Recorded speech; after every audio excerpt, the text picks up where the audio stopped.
Hi hello friends, welcome back to our channel. ನಿನ್ನ ಜೊತೆ ನನ್ನ ಕತೆ ಒಂದು ಸೂಪರ್ ಡೂಪರ್ ಸಂಚಿಕೆ ನೋಡ್ಕೊಂಬರೋಣ. ಸಂಚಿಕೆ ನಿಜವಾಗ್ಲೂ ತುಂಬ ಚೆನ್ನಾಗಿದೆ. ಸಂಚಿಕೆ ಆರಂಭದಲ್ಲಿ ಏನಾಗುತ್ತೆ, ಸೊ ಭೀಮನ ಅಮಾವಾಸ್ಯೆ ನಡೆದಿದೆ. ಭೀಮನ ಅಮಾವಾಸ್ಯೆ ಬಂದಿರೋದ್ರಿಂದ ಮನೆಯಲ್ಲಿ ಹಬ್ಬದ ವಾತಾವರಣ ಕೂಡ ಸೃಷ್ಟಿಯಾಗಿದೆ. ಇನ್ನು ಭೀಮನ ಅಮಾವಾಸ್ಯೆ ಮಾಡದೆ ಬಿಡ್ತಾರೆ ನಮ್ಮ ಸಂಗೀತಮ್ಮನವರು. ಪಕ್ಕ ಸಂಪ್ರದಾಯಸ್ಥರು ಭೀಮನ ಅಮಾವಾಸ್ಯೆ ಮಾಡಲೇಬೇಕು.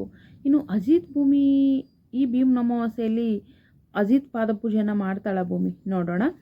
ಸೊ ಏನಪ್ಪ ಅಂತಂದರೆ, ಭೂಮಿ, ಅಜಿತಾ ಬಾರೋ, ಅಜಿತಾ ಅಲ್ಲಿ ಕೂತ್ಕೊಳ್ಳೋ, ಇಲ್ಲಿ ಕೂತ್ಕೊಳ್ಳೋ. ಅಮ್ಮ ಏನಮ್ಮ ಅಂತ, ಅಯ್ಯೋ ಇವತ್ತು ಭೀಮ್ ಅಮಾವಾಸ್ಯೆ ಕಣೋ, ನಮ್ಮ ಭೂಮಿ ನೀನು ಪಾದಪೂಜೆ ಮಾಡಬೇಕು. ನಚಿ ಅಲ್ಲಿ ಕೂತ್ಕೊಳ್ಳೋ, ಅಜಿತಾ ಇಲ್ಲಿ ಕೂತ್ಕೊಳ್ಳೋ ಅಂತ ಹೇಳ್ಬಿಟ್ಟು, ಅಲ್ಲ ಎರಡು ಬಕೆಟ್ ಇದೆ ನೋಡಿ ಎತ್ಕೊಂಡು ಬಾ ಅಂದ ತಕ್ಷಣ, ಅಮ್ಮ ಹೇಗೂ ಬಕೆಟ್ ಎತ್ಕೊಂಬಂದ್ಬಿಟ್ಟಿದ್ದೀನಿ, ನನ್ನ ಪಾದ ನಾನೇ ತೊಳ್ಕೊಂಡ್ಬಿಡ್ತೀನಿ, ಹಾಗೆ ಮನೋರ ಪಾದನೂ ತೊಳೆದ್ಬಿಡ್ತೀನಿ ಅಂತ ಅಜಿತ್ ಹೇಳ್ತಾರೆ.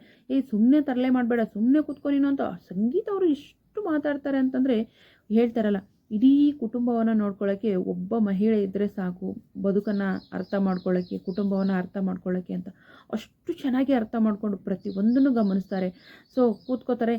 ಸೀದಾ ಕೂತ್ಕೊಳ್ಳೋ, ತಟ್ಟೆಯಲ್ಲಿ ಕಾಲಿಡೋ, ಚೆನ್ನಾಗಿ ಉಜ್ಜು, ಚೆನ್ನಾಗಿ ತೊಳಿ ಒಂದು ಪಾದನ, ಕುಂಕುಮ ಹಚ್ಚು, ಅರಿಶಿನ ಹಚ್ಚು ಎಲ್ಲ, ಆಮೇಲೆ ಹೂಗಳಾಕ್ರಿ ಅಂತ ಹೇಳ್ತಾಳೆ. ಅಮ್ಮ ಕಂಕಣನೇ ಕಟ್ಟಿಸ್ಲಿಲ್ಲ ನೀವು ಅಂತ ಹೇಳ್ತಾನೆ ನಚ್ಚಿ. ಅಯ್ಯೋ ನಿಮ್ಮಂಥ ಮಕ್ಕಳನ್ನ ಎತ್ತಿದ್ದೀನಲ್ಲೋ, ನಿಮ್ಮ ಕಾಲಾಗ ನಾನು ಕಂಕಣ ಕಟ್ಟೋದೇ ಮರ್ತೋಯ್ತು ರೀ, ನೀವಾದರೂ ಹೇಳ್ಬಾರ್ದೇನ್ರಿ ಅಂತ ಗಂಡನ ಬೈಯೋಕೆ ಹೋಗ್ತಾರೆ. ಆಗ ರಮಣವರು ಹೇಳ್ತಾರೆ, ಅಲ್ಲ ಸಂಗೀತ, ಆಗ್ಲಿಂದ ಒಬ್ಬಳೇ ನೀನೇ ಬಡಬಡ ಅಂತ ಮಾತಾಡ್ತಾ ಇದೀಯ, ನಾ ಯಾವಾಗ ಹೇಳಿ ಸಂಗೀತ? ಆಯ್ತಾಯ್ತು, ಈಗೇನಾಗಿದೆ?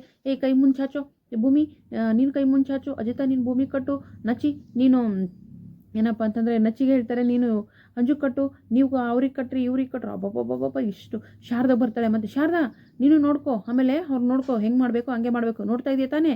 ಮತ್ತು ಶಾರದಾ ಕಡೆ ಹೋಗ್ತಾಳೆ. ಹೀಗೆ ಎಲ್ಲ ಕಟ್ಟಿ ಆಶೀರ್ವಾದ ಮಾಡ್ತಾರೆ. ಭೂಮಿಗೆ ಹಸಿರು ಬಳೆನ ತಂದಿರ್ತಾರೆ. ಯಾರು? ನಮ್ಮ ಅಜಿತ್ ಅವರು. ಏನಿದು ಸಾಹೇಬ್ರಿಗೆ ನನಗೆ ಹಸಿರು ಬಳೆ ಇಷ್ಟ ಅಂತ ನಾನು ಹೇಳಲೇ ಇಲ್ವಲ್ಲ, ಆದರೂ ಹಸಿರು ಬಳೆ ತಂದಿದ್ದಾರಲ್ಲ ಅಂತ ಇವಳಿಗೆ ಎಲ್ಲಿಲ್ಲದ ಖುಷಿ. ಇನ್ನು ನಚ್ಚಿ ನಗ್ಲೆಸ್ ತಂದಿರ್ತಾರೆ, ಬಂಗಾರ. ಯಾಕಂದರೆ ಅವ್ರಿಗೆ ಯಾವಾಗಲೂ ಏನು ಬಂಗಾರ, ಬೆಳ್ಳಿ, ಒಡವೆ, ವಸ್ತ್ರ, ಆಸ್ತಿ ಪಾಸ್ತಿ ಮೇಲೆ ಕಣ್ಣಲ್ವಾ. ಆಸ್ತಿಗೋಸ್ಕರನೇ ಶ್ರವಣ್ ಕುಟುಂಬನೇ ನಾಶ ಮಾಡಿಬಿಟ್ರು. ಇನ್ನೂ ನಾಶ ಮಾಡೋದ್ರಾಗೆ ಇದ್ದಾರೆ ಅಮ್ಮ ಮಗಳು ಸೇರಿಕೊಂಡು. ಸೊ ಅಮ್ಮ ಇದನ್ನು ನಂಜುಗೆ ಹಾಕ್ಬೋದು. ಕೇಳ್ತೀಯಲ್ಲೋ, ಹಾಕೋ, ನಿನ್ನೆಂಟಿಗೆ ತಾನೇ ತಂದಿರೋದು ಅಂತ ಹೇಳ್ತಾರೆ. ಇನ್ನು ಅಮ್ಮ ನಮ್ದು ಆಯ್ತಲ್ವಾ, ನಾವು ಎದ್ದೊಳ್ಬೋದಾ ಅಂದಾಗ, ಅದೇ ಪೊಸಿಷನಲ್ಲಿ ಕೂತ್ಕೊಂಡ್ವಿ ಅಂದರೆ ಕೂತ್ಕೊಳ್ರಿ, ಇಲ್ಲ ರಿಲ್ಯಾಕ್ಸಾಗಿ ಕೂತ್ಕೊಂಡ್ವಿ ಅಂದರೆ ಕೂತ್ಕೊರಿ. ಭೂಮಿ ಆ ಕಡೆ ಕುಂಕುಮ ಕೊಡು, ಆ ಕಡೆ ತಟ್ಟೆ ಕೊಡು, ನೀರು ಕೊಡು ಅಂದ್ಬಿಟ್ಟು ಮತ್ತೆ ಶಾರದಾ ಕೂತ್ಕೋ, ಶ್ರವಣ ನೀನು ಕೂತ್ಕೊಳ್ಳೋ, ನೋಡು ಇದು ಶಾರದಾ, ನಾನು ಹೇಗೆ ಮಾಡ್ತೀನಲ್ಲ ಹಾಗೆ ಮಾಡು. ಫಸ್ಟು ಕಂಕಣ ಕಟ್ಬಿಡೋಣ ನಾವು, ಆಯಿತಾ? ಅವ್ರಿಗೆ ಹೇಳೋದನ್ನು ಮರ್ತ್ಬಿಟ್ಟಿದ್ದೀವಿ. ಕಂಕಣ ಕಟ್ಟು, ಕುಂಕುಮ ಹಚ್ಚು, ಪಾದ ಪೂಜೆ ಮಾಡು, ನಮಸ್ಕಾರ ಮಾಡು, ಎಲ್ಲನೂ ಕೂಡ ಶಾರದಮ್ಮ ಕೂಡ ಮಾಡ್ತಾಳೆ. ಶ್ರವಣ ಅವರಿಗೆ ಖುಷಿ ಆಗುತ್ತೆ. ಆಮೇಲೆ ನಮಸ್ಕಾರ ಕೂಡ ಮಾಡ್ತಾರೆ. ಶಾರದಾ ನಿಂಗೆ ಗಿಫ್ಟ್ ಕೊಡೋ ಅಂದ ತಕ್ಷಣ, ಅಕ್ಕ ನನಗೆಲ್ಲಕ್ಕ ಗೊತ್ತಿತ್ತು ಶಾರದಾ ಪೂಜೆ ಮಾಡ್ತಾಳೆ ಅಂತ, ನಾನು ಗಿಫ್ಟ್ ತರಲಿಲ್ಲ ಅಕ್ಕ, ನಾಳೆ ತರ್ತೀನಿ ಅಂದಾಗ, ಆಯ್ತಾಯಿತು, ಈ ವರ್ಷದ್ದು ಮುಂದಿನ ವರ್ಷದ ಶೇರೋಳಿಗೆ ನೀನು ಒಳ್ಳೆ ಗಿಫ್ಟ್ ಕೊಡಬೇಕು ರೀ, ನಿಮ್ದೆಲ್ರಿ ಗಿಫ್ಟು ಕೊಡ್ರಿ ಗಿಫ್ಟು ಅಂತ ಹೇಳ್ತಾರೆ. ಕಣ್ಮುಚ್ಕೋ ಸಂಗೀತ ಅಂತ ಹೇಳ್ತಾರೆ. ಕಣ್ಮುಚ್ಕೋತಾಳೆ.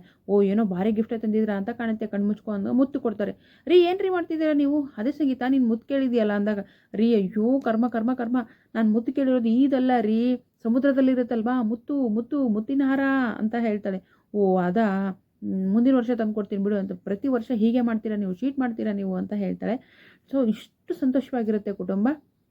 ಆಯ್ತಾಯಿತು, ಬನ್ನಿ ಎಲ್ಲರೂ ಒಟ್ಟಿಗೆ ಊಟ ಮಾಡೋಣ ಅಂತ ಹೇಳಿ ಎಲ್ಲರೂ ಒಟ್ಟಿಗೆ ಊಟ ಮಾಡ್ತಾರೆ. ಮೊದಲನೇ ತುತ್ತು ನಮ್ಮ ಅಜಿತ್ ಅವರು ಭೂಮಿಗೆ ತಿನ್ನಿಸ್ಲೇಬೇಕು, ಅದು ವಾಡಿಕೆ ಕೂಡ. ಸೊ ಇಬ್ಬರು ಮನಸ್ಸಲ್ಲಿ ಬೆಟ್ಟದಷ್ಟು ಪ್ರೀತಿ ಇದೆ.